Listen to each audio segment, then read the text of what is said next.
Welcome to the Business Stories podcast. Thank you so much for joining me. I'm Darren Moore, and if you love a good story, you're in the right place. I'll be talking to business owners, entrepreneurs, and leaders from all backgrounds, and we'll meet the real people behind the business. We'll discover the highs, lows, and even the failures that got them where they are today. So get ready for an inspirational journey and let the story begin. Thanks very much for joining me today. I'm so excited to be talking to Jim Francis. He has got over 40 years in business.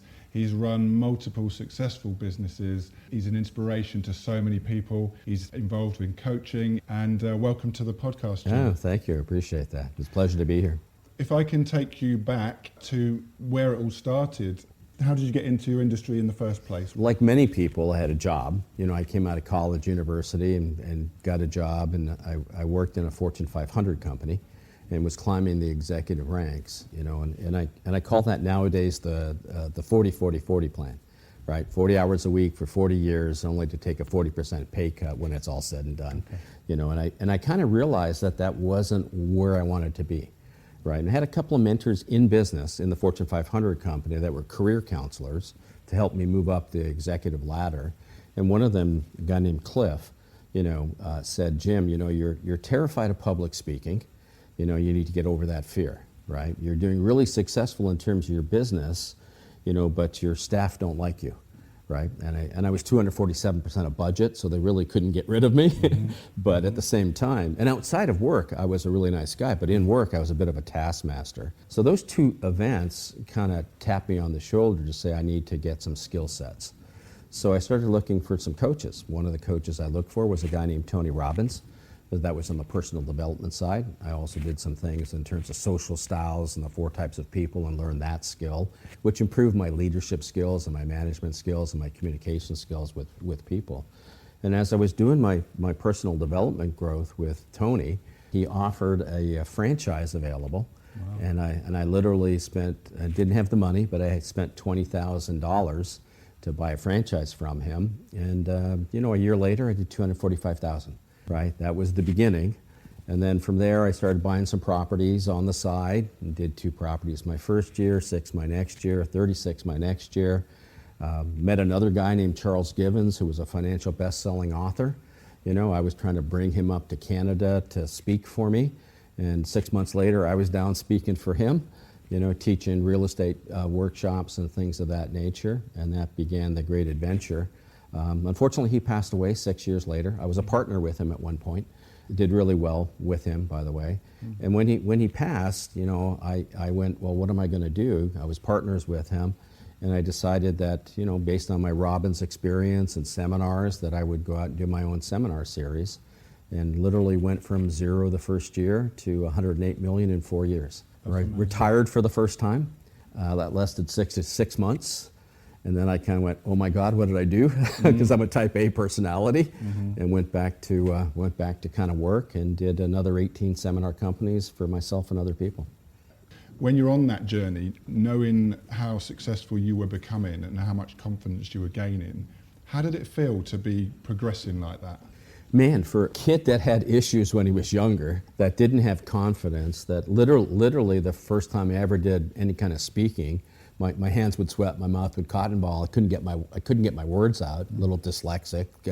That to change to, at one point, doing a presentation in front of 17,000 people in an arena, confidence level shot through the roof.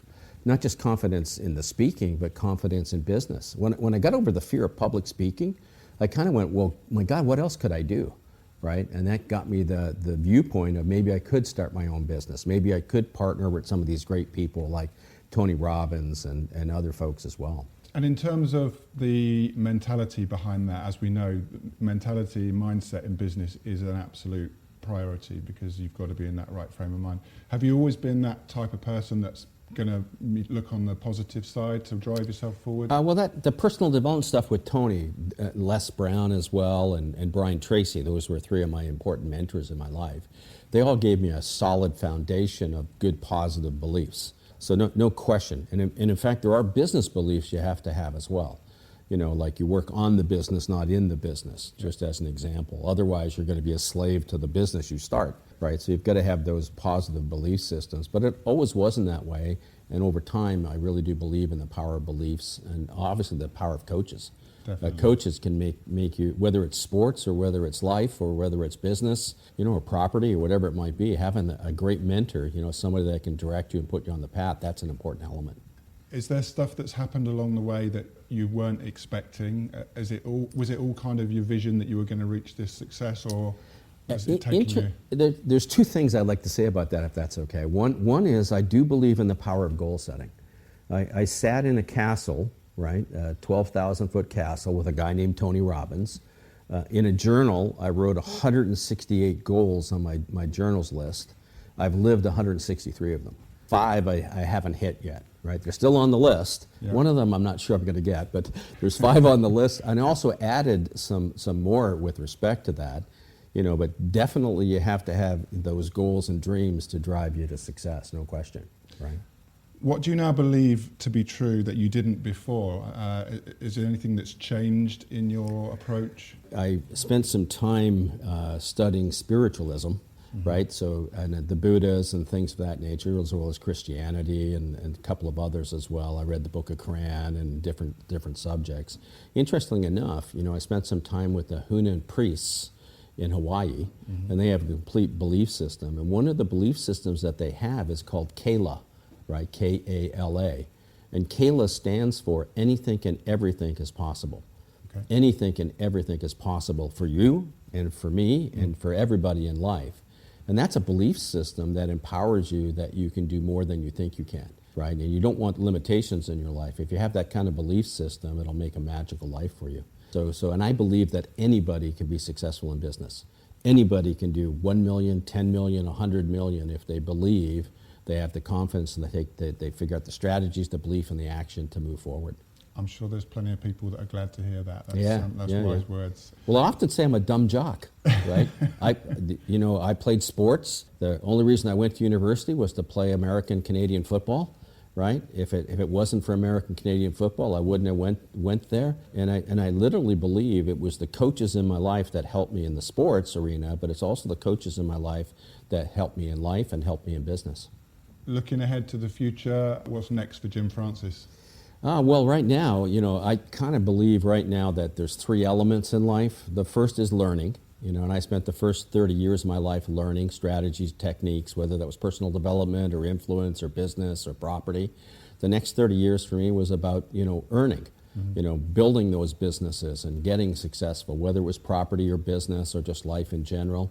The next 30 years for me, and that's where I'm at right now, is about returning. It's about giving back. It's about passing it on to the next generation of business owners, passing it on to the next generation of people. That's excellent. That's really inspiring. I'm so pleased to hear that you're still going. Still going. Still going strong, too. Still the living legend. Absolutely. And if anyone wants to reach out with you, if they want to talk to you about working with you or getting in touch, how does anyone reach you? Well, first, I'm kind of semi-retired, right? Okay. I do some work with Adam Stott, which you know. Yep. But if they want to reach out, then the best thing to do is to maybe go on Instagram, hit Jim Francis Wisdom, right? And then they'll find me on Instagram. Perfect. Well, Jim, I'm really grateful that you could talk to me today, and thank you so much for being on the Business Stories podcast. No, it's a pleasure. Thank you so much. Thanks. Cheers. Appreciate it. So there you go. Another great story to add to the collection. If you've enjoyed the podcast, please check out my other episodes, and remember to subscribe, leave a review, and share it with your friends to help the podcast grow. I look forward to seeing you on the next Business Stories podcast.